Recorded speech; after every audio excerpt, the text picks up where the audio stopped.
ameloblast. You're going to have that again for the final and also the national boards. The rest of the slides we'll be looking at are all ground sections.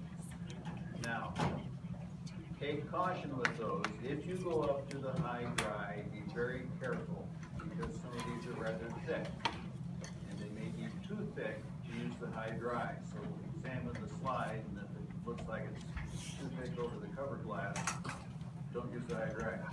You can see plenty with the 10X objective. So we'll look at a few slides here, and you will not necessarily find all of the structures on one slide. Look both at longitudinal sections and cross sections. So as we look at this slide, this is with the 4X objective. There's the DEJ, and right away we can see the lines of Retzius. Go off at kind of an angle, they will reach the surface of the enamel. You can see those going up. And where they do, if you were to look at this with a hand lens on a intact tooth, you might see the pericaramata. And when we get to the cementum, I'll be bringing some in to look at those to show different malformations. But that's a couple of weeks away here. Okay, so there's lines of Retzius, lots of them. There's the DEJ. And then these are enamel lamella. And as we go down, normally you find these going all the way down to the DEJ, and it looks like this one just barely makes it. But you'll find those on a lot of different teeth.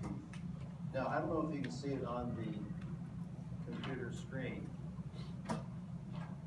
Just barely. But right in there, you see some cross striations that kind of bisect about 90 degrees with the axis of the enamel rods.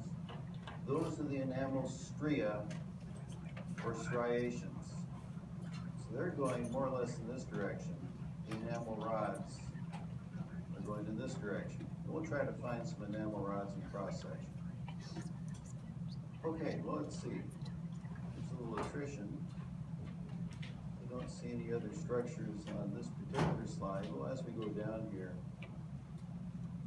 there's the CEJ right there where the enamel meets the cementum, and there's just a tiny bit of overlap right there, and that's very common. Okay, well, you can see those enamel rods. So we'll go to the next slide here. We need to find spindles and tufts.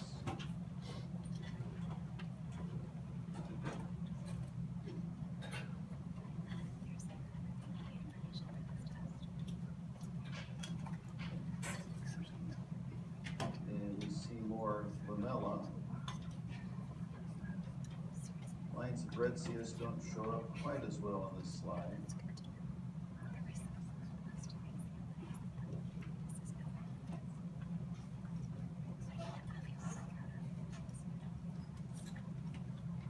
You can see those enamel rods again, a little bit more of those striations. And just a hint of some tufts. Well, I've got a better slide here.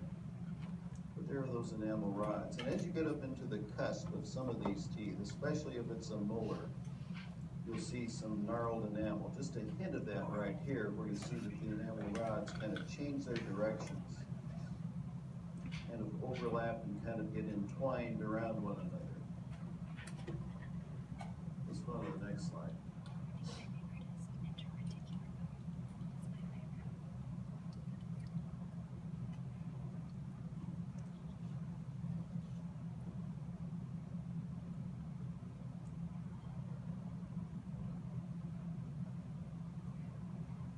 So you see the DEJ, and yes, now we're getting up to some tufts or some spindles. So if you look right along here, you see a number of dead tracks.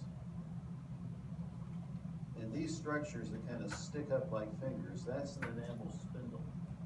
And that's left over from the odontoblastic process that gets kind of poked in between the ameloblasts as they're laying down the enamel protein. So there's one right there. There's one right there. And that one you can just find going right down to a dead track. And a number of other ones right along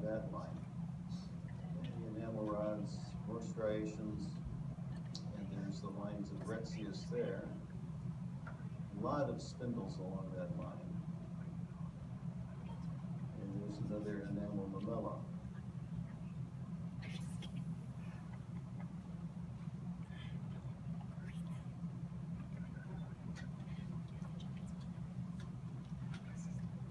Okay, let's follow the next slide here.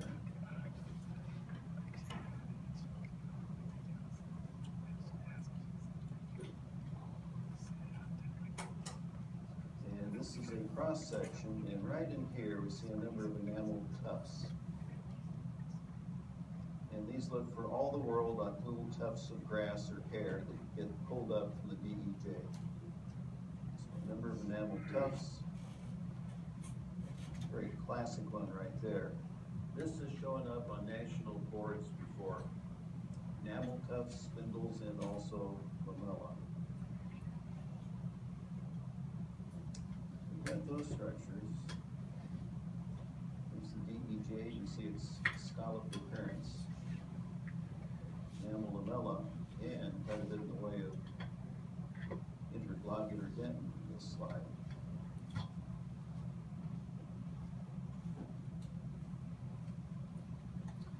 Okay, so we've got tufts, spindles, lamella. We need to find a cross section in enamel rods, and we'll show that fish scale pattern. I'm not going to see it on this slide though. It shows a number of tufts again, so let's go to the next slide here.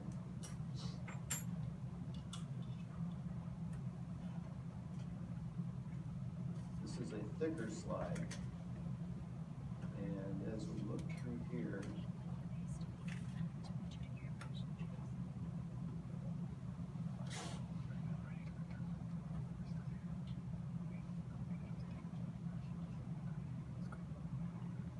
you can sometimes find some profiles that show those enamel rods in cross section. So we've got some right there, so let's go to the high dry very carefully. It'll show up better on a thinner section. But right there, you can see those enamel rods. And they're a little bit obscured because of the thickness of this section. But the bright line would be that sheath. And then you can see that kind of tennis racket or key-like structure, and of course that extension coming down right there would be the interrod material. Let's see if we can find some more.